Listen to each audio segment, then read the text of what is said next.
Bom dia, meus irmãos, graça e paz do Senhor.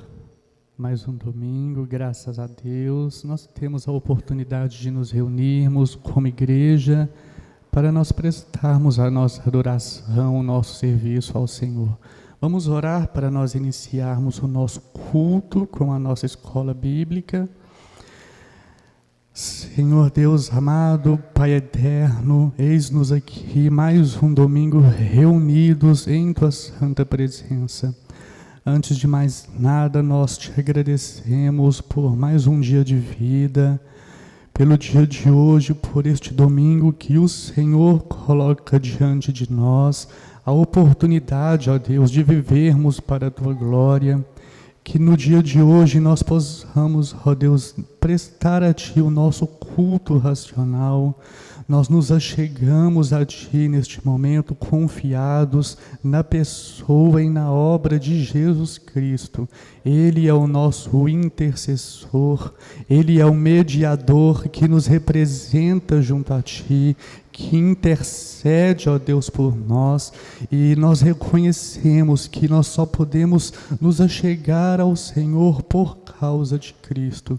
Pedimos que os benefícios da obra de Cristo sejam aplicados às nossas vidas nesta manhã, que nós possamos desfrutar do amor do Senhor, da paz com o Senhor, que nós possamos, ó Deus, desfrutar da comunhão contigo e que o Espírito do Senhor realize a boa obra em nós, que Ele nos converta a Ti um pouco mais nesta manhã, converte-nos, ó Deus, e seremos convertidos, que o Espírito do Senhor possa abrir nossos olhos espirituais, que Ele ilumine nossas mentes, que Ele prepare nossos corações para receberem a Tua palavra com fé genuína, que a Tua palavra, Deus, seja Espírito e vida para nós, que ela nos vivifique, que ela nos santifique para a glória do Teu nome, Senhor. Conduza-nos nesse estudo de agora pela manhã e em todos os demais serviços que fizermos. É o que nós pedimos e agradecemos, louvando, bendizendo, engrandecendo o Teu santo nome, porque só o Senhor é Deus. Em nome de Jesus, amém. Graças a Deus, podem se assentar. Irmãos, hoje nós vamos aqui dar sequência, dar continuidade às aulas acerca da Bíblia, né? Nós tiramos aí alguns domingos, onde nós temos visto algumas informações importantes acerca da Bíblia. Muitas vezes nós olhamos para essas informações e pensamos que são informações muito básicas, muito simples, e de fato são, mas nem por isso elas deixam de ser importantes. Hoje nós vamos continuar, né, nesse tema da Bíblia, e vamos explorar um pouco acerca da origem da Bíblia. E por que é tão importante nós entendermos isso? Porque hoje em dia nós temos em nossas mãos esse livro que nós chamamos de Bíblia, mas muitas vezes nós não conhecemos o processo que ocorreu até que chegasse em nossas mãos esse livro da maneira como ele se encontra hoje, em diversas versões, traduções para diversos idiomas, ele organizado por livros, separado por capítulos, por versos. Nem sempre foi assim, nem sempre a Bíblia foi tão organizadinha como nós temos hoje. Então nós vamos ver um pouco acerca da formação do livro Bíblia, do cânon bíblico, né? Guardem essa palavra cânon, mais para frente eu vou explicar sobre ela, mas acima de tudo nós temos que ter em mente a compreensão de que a Bíblia, né, esse livro que nós temos em mãos, ela é o resultado da autorrevelação de Deus a nós, seres humanos. Isso já foi dito, mas é sempre bom confirmar. A Bíblia, ela é o resultado de um Deus soberano grandioso, todo-poderoso, que não precisa do ser humano, mas que criou o ser humano e decidiu se revelar a este ser humano. Então, de uma forma geral, a Bíblia é isso. É a revelação de Deus ao longo da história humana, a maneira como esse Deus se revelou, quem Ele é, o que Ele fez, quais são os seus atributos, para que nós, gerações futuras, pudéssemos conhecer acerca disso. Então nós percebemos, nós já vimos aí em aulas anteriores, que a Bíblia hoje em dia possui 66 livros. São 39 do Antigo Testamento e 27 do Novo Testamento. O Antigo Testamento, não sei se já foi falado, eu acredito que sim, mas ele foi, em sua grande maioria, escrito em língua hebraica, que é a língua de origem dos hebreus, do povo judeu. Porém, existem alguns trechos do Antigo Testamento que são em língua aramaica. O aramaico é uma língua semítica também, assim como o hebraico, e ela era a língua oficial de alguns impérios que tiveram o domínio sobre o povo de Israel, como o Império Assírio, o Império Babilônio e o Império Persa. Então existem alguns trechos na Bíblia, que a gente chama de Bíblia hebraica, que é o Antigo Testamento, escrito em aramaico. E aí esses trechos estou trazendo aqui só a título de curiosidade. Nós temos no livro de Esdras 2 trechos que contêm cartas e decretos dos reis persas relacionados à reconstrução do Templo de Jerusalém. O período ali pós-exílio babilônico, onde o povo de Israel foi, entre aspas, liberto para poder retornar à sua terra. Nós temos durante esse período esses 2 trechos de Esdras. Temos também no livro do profeta Daniel um trecho que contém as visões e interpretações de Daniel sobre os sonhos do rei Nabucodonosor e de seus sucessores. E também no livro do profeta Jeremias, lá no capítulo 10, o verso 11 é um verso em aramaico que contém uma advertência contra a idolatria, é uma advertência dirigida aos povos pagãos. Então é muito interessante nós percebermos que esse livro chamado Bíblia, o Antigo Testamento especificamente, apesar de ele ter sido grande parte escrito na língua hebraica, existem algumas porções em aramaico também. E aí é interessante a gente tentar compreender como que se deu esse processo da formação, da escolha dos livros que comporiam o livro Bíblia. A Bíblia é a reunião de vários livros. Mas a gente tem que pensar por que determinado livro entrou nessa coletânea, por que determinado livro não entrou. Nós vamos falar disso mais para frente, mas é muito interessante nós notarmos também que a partir do momento que houve a dominação do Império Babilônico, depois do Império Persa, na sequência aí da história, o próximo império que dominou, não apenas Israel, mas todo o mundo antigo, foi o Império Grego, ou Império Macedônico.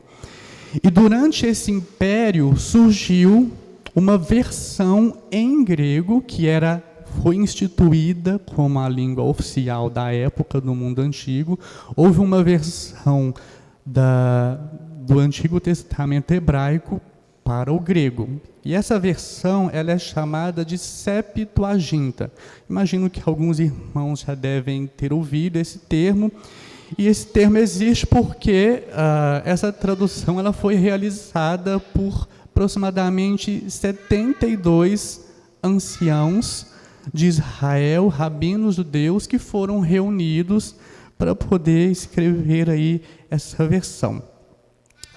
A Septuaginta ela foi encomendada, segundo uma antiga lenda, pelo rei Ptolomeu II Filadelfo, que governou o Egito entre 285 a 246 a.C.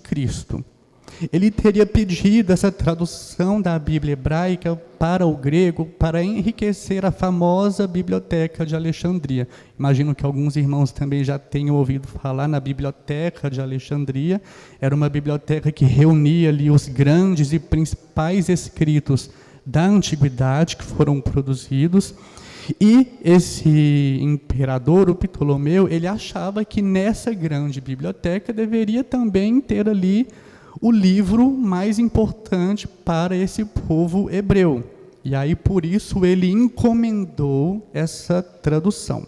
E aí, segundo a história conta, ele teria enviado uma carta ao sumo sacerdote de Jerusalém, pedindo que ele escolhesse 72 sábios judeus, e aí 6 de cada uma das 12 tribos, para fazer essa tradução.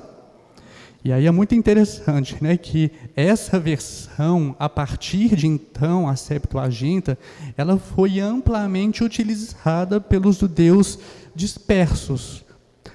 E durante o período do domínio do Império Grego e também depois do Império Romano, essa versão ela acabou se tornando a versão oficial das Escrituras judaicas. Agora é muito importante, né, isso daí foi imposto aos judeus. Lembrando, né, que os judeus eles eram um povo que estava sob o domínio do Império Grego, depois sobre o Império Romano, e, obviamente, os imperadores estabeleciam sobre eles algumas regras, algumas normas, e uma delas era essa: olha, vocês podem ter o livro de vocês, mas vocês vão utilizar a versão que nós estamos disponibilizando para vocês.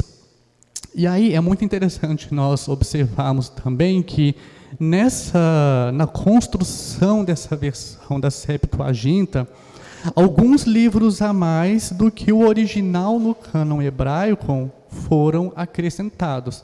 E aí esses livros nós chamamos de deuterocanônicos ou livros apócrifos. Por que eu disse que foram acrescentados livros a mais?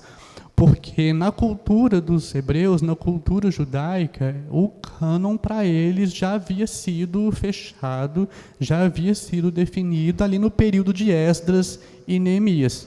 Então, como esse acontecimento desse imperador do Ptolomeu ocorreu cerca de 200 anos depois do período de Esdras e Neemias, nós entendemos que houve, então, uma intervenção em algo que já havia sido estabelecido.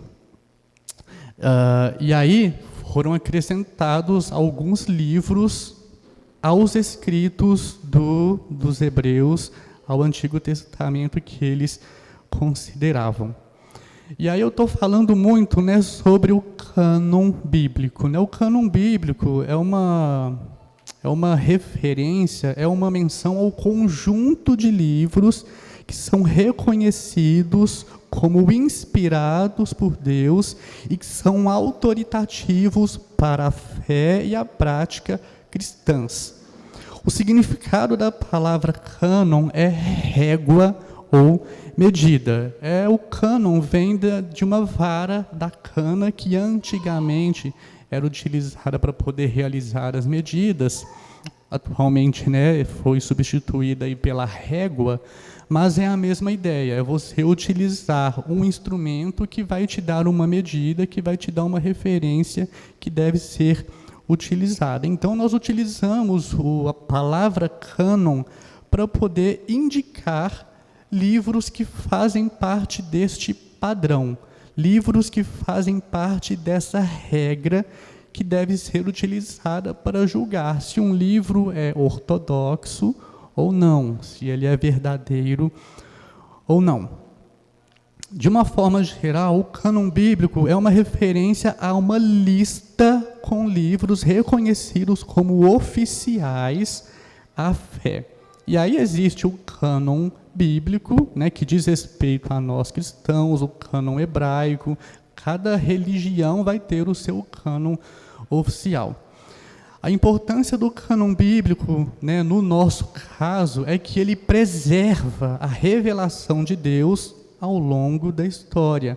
Ele garante a unidade e a continuidade da mensagem bíblica, fornecendo para nós uma base para a doutrina e a ética cristãs.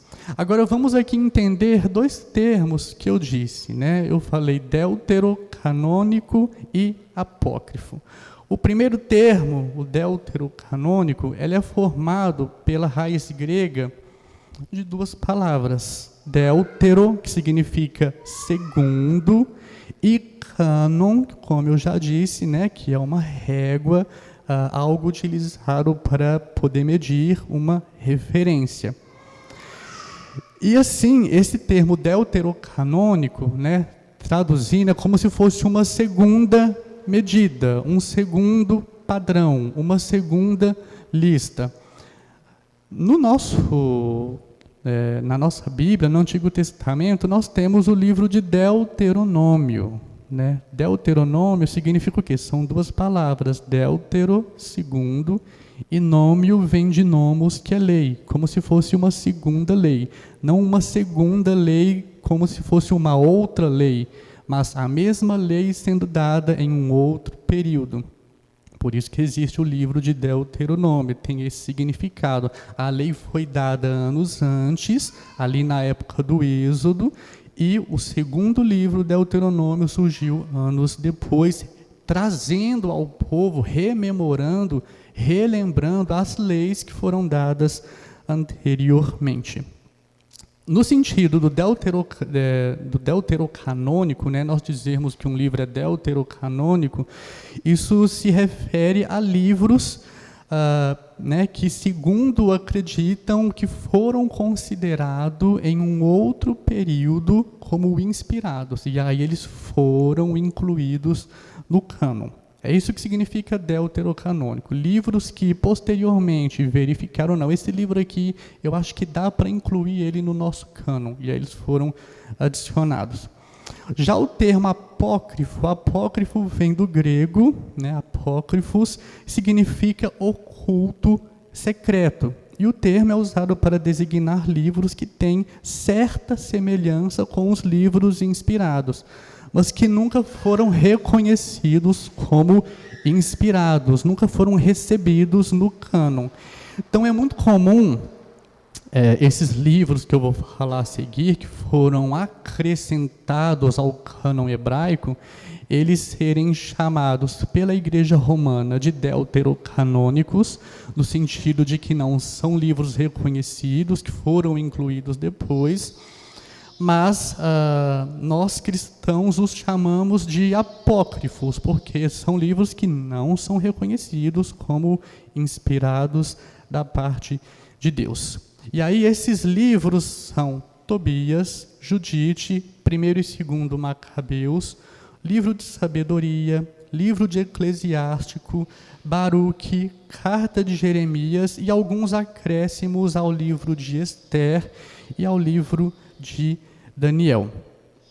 Apesar da versão Septuaginta ter sido imposta aos judeus como sendo o cânon oficial determinado, estabelecido ali pelo Império Grego e Romano, no entanto, da parte deles, nunca foi aceito. Eles não aceitaram de bom grado, de bom tom, essa imposição sobre eles. Para os judeus, os livros oficiais eram aqueles estabelecidos antes da versão Septuaginta, que, segundo o historiador Flávio Joséfo, o cânon hebraico foi fechado por volta do ano 465 e 425 anos antes de Cristo, como eu disse, no tempo de Esdras e Neemias. Então, nós temos aí uma distância de cerca de 2 séculos, de 200 anos, entre algo estabelecido no período de Esdras e Neemias e algo alterado posteriormente ali durante o Império Grego.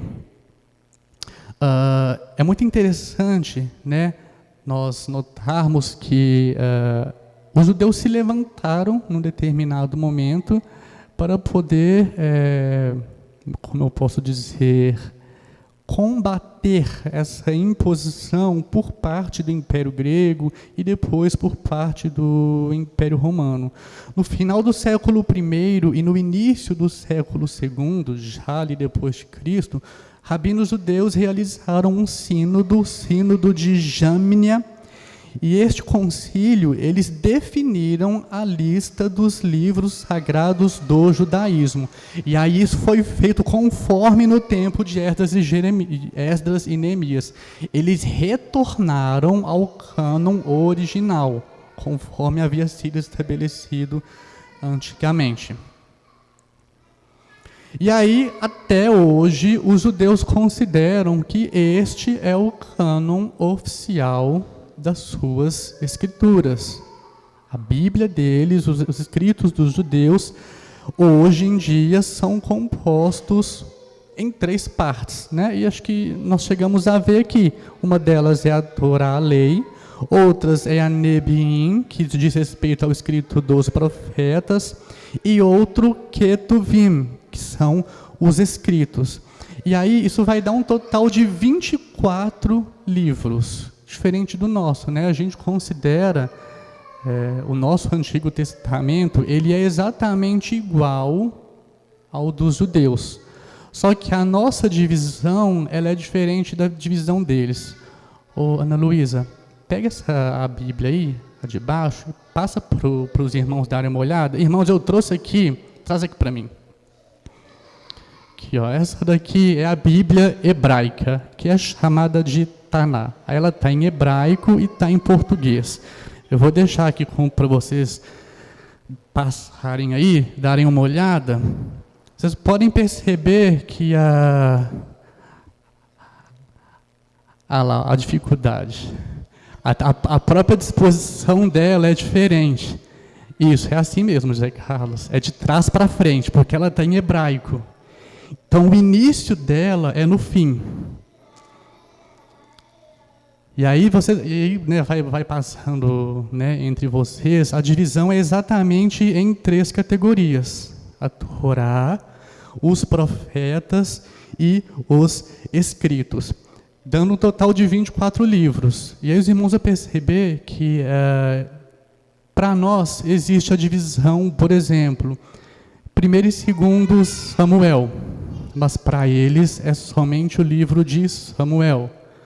Para nós existe 1º e 2º Reis, mas para eles é somente o livro dos reis.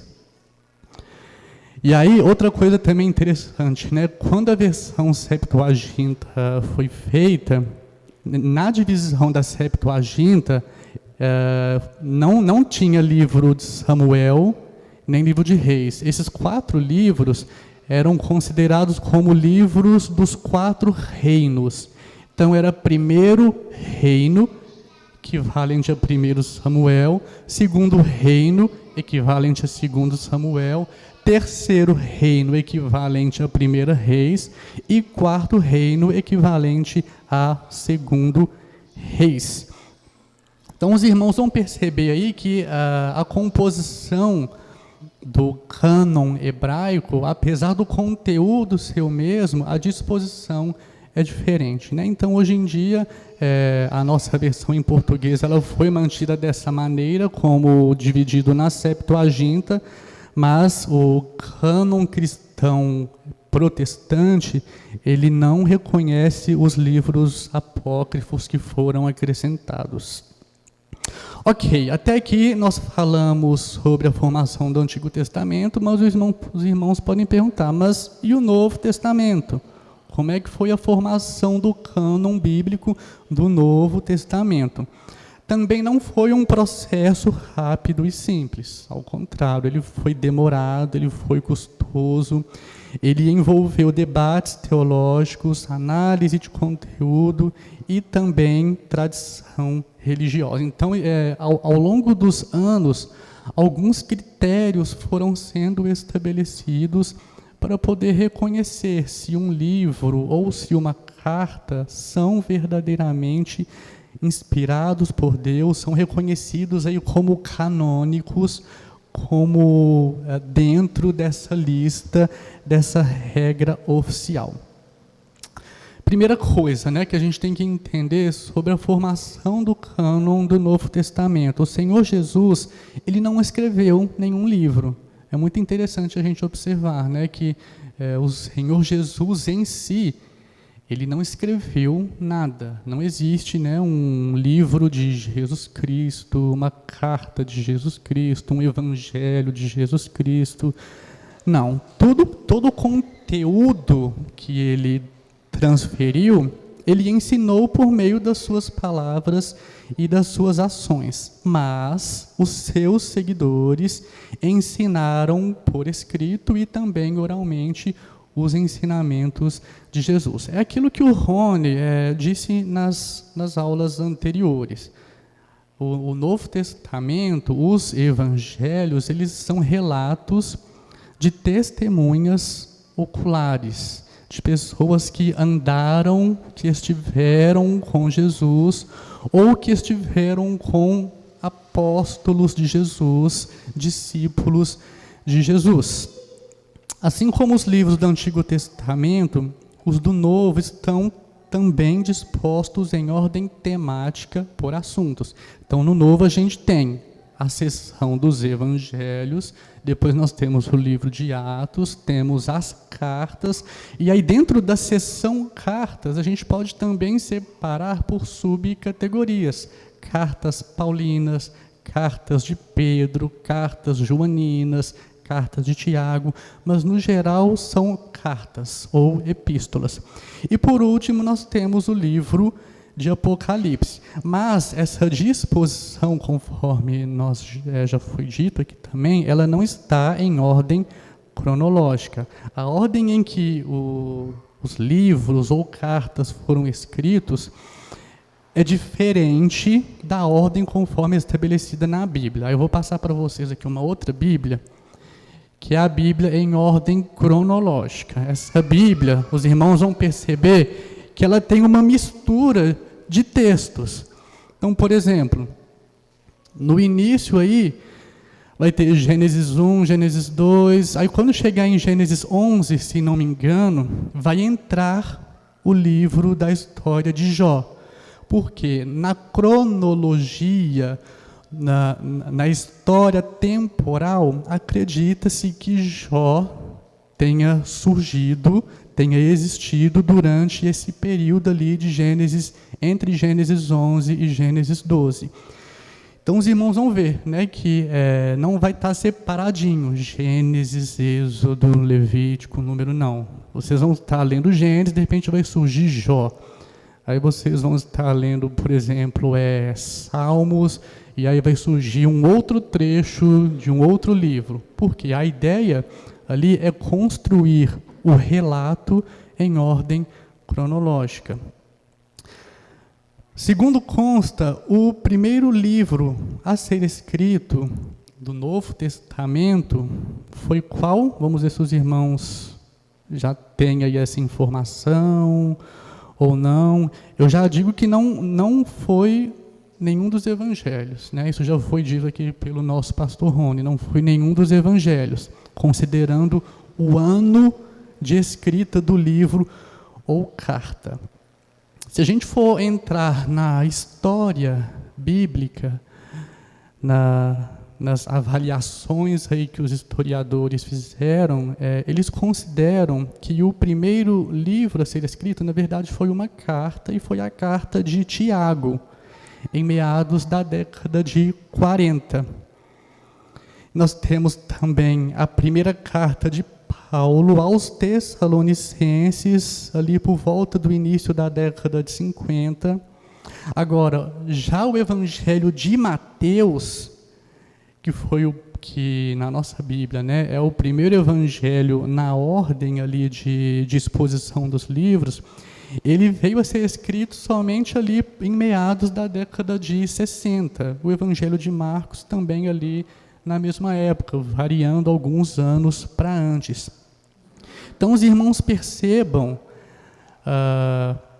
como que é interessante nós notarmos essas diferenças e buscarmos entender por que houve essa disposição dessa maneira, mas também conhecer como foi feito originalmente.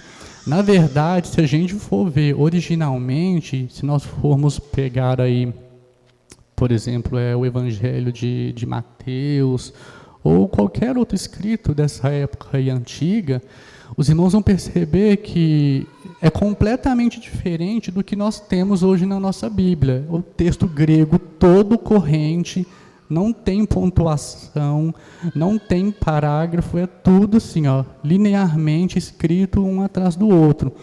Esse trabalho de pontuação, de separar por parágrafos, de separar por capítulos, por versos, isso é um trabalho posterior, né? Creio que mais para frente a gente possa até falar sobre isso. Mas é muito interessante nós olharmos para essas diferenças, para essas mudanças, para nós conseguirmos perceber o valor das Escrituras para nós. E aí, quando eu digo valor, não é somente no sentido doutrinário dos ensinamentos que as Escrituras trazem para nós, mas no sentido do trabalho que houve para que esse material pudesse chegar em nossas mãos hoje, né, como a gente diz aí, mastigadinho, da maneira como se encontra, para a gente conseguir ter uma leitura mais fácil, uma leitura mais completa. Então, é um dos motivos pelos quais a gente deve valorizar ainda mais esse livro, não apenas por ser palavra de Deus, que nós consideramos, por si só esse já é um motivo, né? Mas pelo trabalho que houve aí ao longo de milhares de anos, de tradução, de versão, de separação, o cuidado que houve na produção desse livro. O processo de formação do cânon do Novo Testamento pode ser dividido em 4 fases principais. Primeira fase, primeiras coleções. Nessa fase, que vai do final do século I ao início do século II, os escritos atribuídos aos apóstolos ou seus discípulos começaram a circular e ser lidos ali nas comunidades cristãs, juntamente com os escritos do Antigo Testamento. Então, nós mesmos vemos, principalmente nas cartas, que elas passavam entre igrejas. Então, por exemplo, uma carta que Paulo escreveu à igreja dos Coríntios, ela não ficava exclusivamente ali para a igreja dos Coríntios, ela circulava entre os irmãos. Uma carta que Paulo escreveu à igreja da Galácia, aos Gálatas, ela circulava entre eles, mas a ideia era que ela fosse compartilhada com outras comunidades também. O próprio livro do Apocalipse, né, o próprio Senhor fala lá com o apóstolo João que o conteúdo do livro ele deveria ser lido por todos, né, perante todos, por toda a comunidade. Então, assim, já era comum que houvesse ali uma transmissão de ensinamento via esses escritos. Né? Então, eu tinha uma carta, aí eu passava para o Zé Carlos, aí o Zé Carlos passava para o Leonardo, que passava para a Juliette. Era assim que se fazia nesse tempo aí do 1º e 2º século. As epístolas de Paulo, elas foram as primeiras a serem colecionadas e reconhecidas como autoritativas. Os 4 evangelhos também ganharam destaque e aceitação, assim como o livro de Atos e o Apocalipse. Então, nós entendemos que ali no final do 1º século, até ali década de 90, 95, 96, 98, depois de Cristo, nós já tínhamos ali todas as cartas escritas, todos os evangelhos produzidos, O livro de Atos dos Apóstolos já havia sido produzido também. Então, esses livros que hoje fazem parte do Novo Testamento nosso, eles já rodavam ali entre a igreja primitiva, entre os primeiros cristãos. Então, esse era o primeiro critério que era utilizado para considerar. É um livro que foi produzido ali no período apostólico do primeiro século. Era um dos critérios que ajudavam eles a compreenderem se um livro, se ele deveria ser considerado como canônico ou não. Outro é da fase do cristianismo primitivo. Nessa fase que vai do início do século II ao final do século III, os escritos cristãos se multiplicaram e se diversificaram, refletindo as diferentes correntes e tendências do cristianismo primitivo. Além das cartas originais, escritas pelos próprios apóstolos, começaram a se fazer também cópias. Porque não faz sentido ter uma carta, ter um conteúdo, eu guardar ele para mim, sendo que eu poderia produzir uma cópia ou várias cópias e disseminar esse conteúdo, esse conhecimento de uma forma mais abrangente, mais ampla. Então já foi um período em que os escritos cristãos começaram a se multiplicar. Mas também foi um período onde começaram a surgir o que nós chamamos de livros ou cartas pseudoepígrafos. O que significa pseudoepígrafo? Uma falsa assinatura. Porque o que ocorria naquela época? Eu, vamos supor, eu era lá uma pessoa do século II depois de Cristo. Eu podia muito bem pegar, escrever um conteúdo, forjando uma carta, forjando algum conteúdo relacionado a algum ensino específico e no final assinar lá.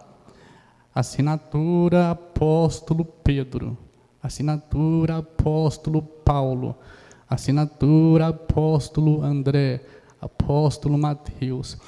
E nesse período, irmãos, foi um período assim que surgiram muitos desses escritos pseudepígrafos. E são escritos que, na época, geraram muita confusão entre o pessoal, porque eles ficaram, mas como que nós vamos reconhecer se é canônico, se é verídico, se deve ser recebido como legítimo ou não? Porque tinha lá a assinatura Paulo, assinatura Pedro. Como que eu vou ter a certeza se foram eles ou não que escreveram? E aí o critério utilizado era o conteúdo de uma suposta nova carta de Pedro que foi encontrada lá não sei aonde, deveria conferir com o conteúdo de cartas já consideradas como sendo oficiais, como nós temos hoje 1ª e 2ª Pedro. Os escritos de João, a mesma coisa, as cartas do apóstolo Paulo, a mesma coisa. Então, durante esse período aí, século II, século III, surgiram muitas dessas epístolas pseudoepígrafas. Inclusive, alguns desses escritos chegaram a ser considerados como ortodoxos num determinado período. Mas aí fizeram aquela avaliação, a comparação entre doutrina, entre ensino, e aí eles foram rejeitados como sendo heréticos. Durante esse período, ali século II, século III, nós temos o surgimento dos primeiros cânons, das primeiras coletâneas de livros bíblicos. Mas os critérios para a formação do cânon bíblico, para a escolha dos livros, com o passar do tempo, eles foram se tornando mais claros. E, como eu disse, alguns dos mais comuns são considerar a inspiração divina. Esse livro aqui tem um conteúdo que eu leio e eu percebo nele a inspiração divina. Outro, é a apostolicidade. Foi um livro ou uma carta escrito por um apóstolo ou por alguém que teve contato diretamente com um apóstolo. É um escrito do período antigo, ali do 1º século. A ortodoxia, ou seja, os ensinamentos são corretos, não há divergência entre o que a carta X ensina e o que a carta Y ensina. Existe uma ampla aceitação entre os principais líderes cristãos da época. Eles reconhecem essas cartas, esses livros, como realmente oficiais, como realmente ortodoxos, como canônicos. Então, esses aí foram os principais critérios que eram utilizados para poder definir se um livro ou uma carta eram canônicos ou não. Outro, ainda dentro desse contexto, foi o período de concílios ecumênicos que eram conclamados, que eram reunidos com o objetivo de, olha só, vamos tentar definir quais são os livros, as cartas que nós vamos decidir que são oficiais. E aí, nesse período de concílios, que vai do final do século III ao final do século XIII, os escritos cristãos foram discutidos e definidos nos concílios ecumênicos, que eram reuniões de bispos, onde toda a cristandade se reunia. Esses concílios, eles eram convocados pelo imperador romano da época e tinham como finalidade resolver questões doutrinárias e também disciplinares. E nesses concílios foram estabelecidos os dogmas ou as doutrinas da fé cristã, como a Trindade, a divindade de Cristo, a natureza humana e divina de Cristo. E nesses concílios também foram confirmados os livros que compunham o cânon do Novo Testamento, seguindo a tradição ali da Igreja Católica Romana já instituída. E esses livros eram os mesmos que hoje são aceitos pela maioria das denominações cristãs, que são os 27 livros que nós temos, que vai desde o Evangelho de Mateus até o livro de Apocalipse. Então, em relação ao Novo Testamento, nós cristãos protestantes estamos em concordância com a Igreja Romana. São os mesmos 27 livros. A única diferença que existe entre nós são em relação aos livros apócrifos do Antigo Testamento. Nesse período da Igreja Católica Romana foi produzida a primeira versão de toda a Bíblia, unindo o Antigo Testamento, a versão Septuaginta, com aqueles livros acrescentados, mais o Novo Testamento, fazendo uma tradução para o latim. Lembrando que nessa época do Império Romano, o latim se tornou o idioma oficial do Império. Então, era pertinente traduzir o principal livro da Igreja Romana para o latim. Então, tivemos ali naquele período um homem chamado Jerônimo, que era um erudito cristão. Ele pegou o Antigo Testamento grego, da versão Septuaginta, reuniu ali os livros do Novo Testamento que já haviam sido definidos e fez essa versão que é chamada de Vulgata Latina. Ela é a versão mais antiga da Bíblia, toda reunida desse período aí da Igreja Romana, ali entre os séculos 4 e 5 depois de Cristo. E essa versão ela foi autorizada pela Igreja Romana e se tornou a base para muitas outras traduções posteriores.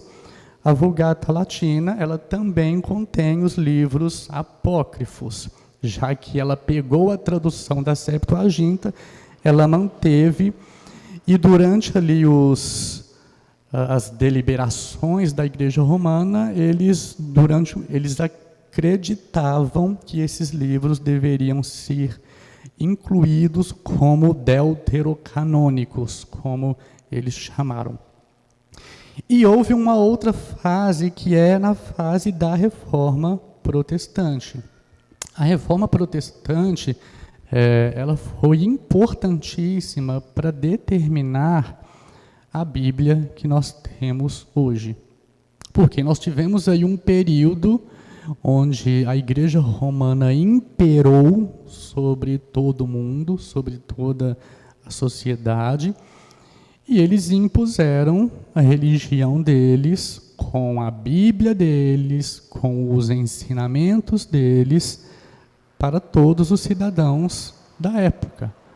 Porém, não vou entrar aqui na história da Reforma, mas durante esse período, uma das preocupações de Lutero e dos demais reformadores era questionar os líderes religiosos da época em relação a esses livros, os livros deuterocanônicos, os livros apócrifos.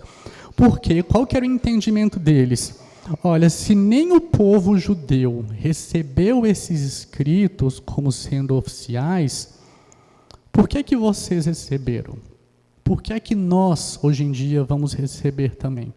Então, dentre outros questionamentos de ordem doutrinária, visando definir a ortodoxia dos livros, esse era um dos mais latentes. Olha, os judeus não aceitam esses livros, então nós também não iremos aceitar. E aí, dentro desse período aí, um dos princípios, um dos pilares da Reforma Protestante, inclusive foi falado aqui nas nossas aulas, que é o do sola scriptura. A Escritura como o único padrão, a única regra de fé e prática para nós. Somente a Escritura deve ser considerada como a autoridade, afirmando que a Bíblia é a única regra de fé e prática e que não depende da autoridade, da tradição ou da igreja. Então foi um período de revisão desses livros do Antigo Testamento, eles foram retirados, e foi também um momento em que a Bíblia, que naquela época era exclusivamente em língua latina, conforme a Vulgata da Igreja Católica Romana, ela começou a ser traduzida nas línguas vernáculas, nas línguas comuns do povo. Então houve a tradução para o germânico, para o inglês e todos os outros demais idiomas. E a finalidade disso era tornar a Bíblia acessível às pessoas.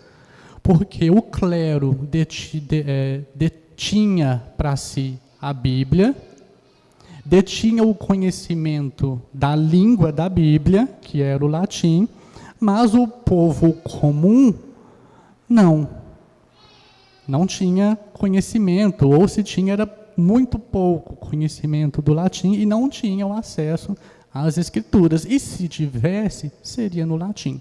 Então, uma das preocupações e, na verdade, assim, um resgate foi esse, de resgatar a Bíblia e torná-la popular, democratizar o ensino bíblico, o acesso bíblico às pessoas, a todos aqueles que quisessem ter acesso a ela. E aí, nós vamos falar em outras aulas, outras coisas, ou trazer outras curiosidades, mas na aula de hoje, o que eu acho que tem que ficar para nós é a certeza do que eu disse no início. A Bíblia, ela é a autorrevelação de Deus. Ela não é o relato do ser humano e dos seus esforços para encontrar a Deus, mas ela narra as ações de Deus para se revelar ao ser humano. Ela é o registro do próprio Deus quanto ao seu trato com os homens, da revelação que de si mesmo fez a raça humana. E a vontade revelada do Criador, do ser humano, transmitida ao ser humano pelo próprio Criador, para lhe servir de instrução e direção nos caminhos da vida. Então, assim, nós estamos trazendo algumas informações, algumas curiosidades em relação à Bíblia, exatamente para que os irmãos consigam compreender a complexidade do livro. Quando eu digo complexidade da elaboração do livro, do processo que se levou para que chegasse até nós hoje dessa forma simples, fácil, no nosso idioma, separadinha, e aí com estudos bíblicos, com notas, com comentários. Então, assim, nós temos hoje tudo mastigado, é só engolir, né? Então, que isso sirva para nós como uma exortação que nos desperte a ler mais a Bíblia, a estudar mais sobre ela, a nos aprofundarmos mais no conhecimento, nos ensinos que nos são transmitidos nesse livro. Alguém quer fazer alguma pergunta? As Bíblias passaram aí nas mãos de todo mundo viu? Ô Bernard, queria só fazer um comentário aqui, acho que você fechou muito bem, falando aí que nós temos tudo mastigado, só nos falta engolir, né? E aí eu estou aqui com uma tradução em português, que é a BTX, é a Bíblia Textual. E aí tem uma nota do editor, eu queria ler ela aqui para os irmãos, só para os irmãos verem que, para a gente ter o texto bíblico hoje em português, tiveram outros irmãos que deram sangue, muitos deles, para que a gente tivesse isso aqui. Olha essa nota que interessante. Ele diz assim: há 9 anos fomos desafiados para traduzir a versão da BTX, Bíblia Textual para o português. Foram dias e anos, olha o trabalho, foram dias e anos, e contínuas manhãs, tardes e noites. Posso dizer que algumas dessas noites entraram pela madrugada, onde por muitas vezes presenciamos o dia amanhecer. Foi um desafio honroso conhecer e trabalhar nessa tradução. A BTX é uma nova proposta de tradução com base nos documentos mais antigos, diante de 40 anos de muitas investigações e estudos textuais. Então nós estamos falando aqui que para eu ter essa Bíblia aqui, que eu estou com ela em mãos, traduzida no português, com todas as notas que ela tem, outros irmãos tiveram que virar dia, tarde, noite e madrugada, se dedicando ao texto hebraico, ao texto, às passagens em aramaico que você falou, e ao texto grego, buscando a compreensão e a melhor tradução para que nós tivéssemos hoje uma leitura fácil e acessível na nossa língua. E não só na nossa língua, em várias outras línguas também. Então isso nos mostra que é muita ingratidão da nossa parte não pelo menos lermos a Escritura, né? Então é muito interessante a gente perceber que isso aqui não caiu do céu prontinho, do jeito que está em português, né? Irmãos, nem o texto grego e hebraico caiu do céu, também, né? não. Tudo deu trabalho para fazer. Então a gente precisa valorizar isso. E aí, vou trazer um ponto aqui, Bernardo. Nos países hoje que os cristãos são perseguidos e a Bíblia não pode entrar, por exemplo, na Coreia do Norte, né, em outros países aí onde existe uma grande perseguição, existem aqueles irmãos que arriscam sua própria vida para entrar nesses países e levar Bíblia. Eles são conhecidos como traficantes de Bíblia. Só que quando essas Bíblias chegam lá, como existe muita perseguição, os irmãos não podem ter a Bíblia inteira assim, porque eles seria fácil deles serem presos, né? Então, o que eles fazem? Eles rasgam as páginas e cada membro da igreja oculta, porque eles não podem se reunir publicamente, eles se reúnem nas escondidas, cada membro fica com uma parte dessas páginas rasgadas. E eles guardam essas páginas muito bem guardadas e escondido. E aí, nas reuniões, eles se reúnem, né, nessas reuniões eles se reúnem, né, sendo repetitivo aqui, redundante. Nessas reuniões, um irmão tira aquela passagem, aquela página que ficou com ele, e de repente é um pedaço do livro de Isaías. E tudo que eles têm naquele momento é um pedaço do livro de Isaías, 2 páginas. E aí eles meditam naquela página. E isso vai acontecendo durante um longo tempo, né? Até que, infelizmente, ou são descobertos, ou acabam fugindo daquele país. Então, veja, nós temos hoje tudo facinho, né? O livro inteiro, traduzido na nossa língua, e a gente não nos dedicamos não se aprofunda. a essa, o mínimo, a leitura, o mínimo, né? Então, esse é meu comentário, só para... Exatamente. Mais alguém quer comentar alguma coisa, fazer alguma pergunta? Então tá, então vamos orar. Claro.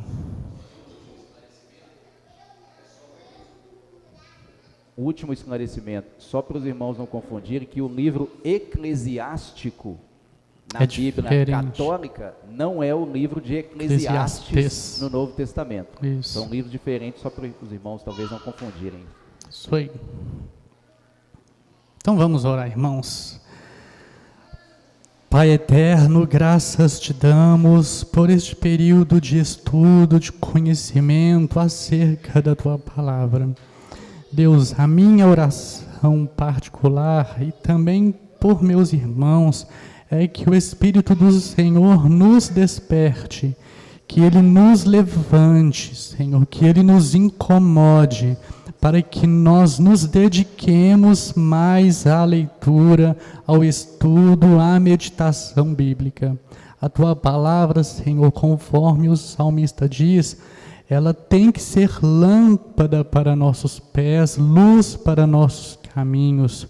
Que nós possamos, ó Deus, entender a importância das Escrituras para nós, que dizemos ser teus filhos, que dizemos ser seguidores de Jesus Cristo, que nós possamos nos apegar à tua palavra, aos teus ensinamentos e por meio deles viver, sabendo que somente assim conseguiremos viver para a glória do teu nome, ó Pai. Pedimos, nos dê a bênção no restante das nossas atividades, que o Espírito do Senhor flua em nós e através de nós, que Ele nos ajude a Te adorar, a prestar a Ti um culto reverente, um culto, meu Deus, agradável a Ti. Tudo isso em Jesus Cristo, sabendo que nós de nós mesmos não temos a força, a capacidade, o poder de Te dar nada, Senhor, que Te agrade, que possa mover o seu coração, mas isso somente em Cristo, estando em Cristo, andando em Cristo, vivendo em Cristo, ó Pai. Ajuda-nos, sustenta-nos, em nome de Jesus. Amém.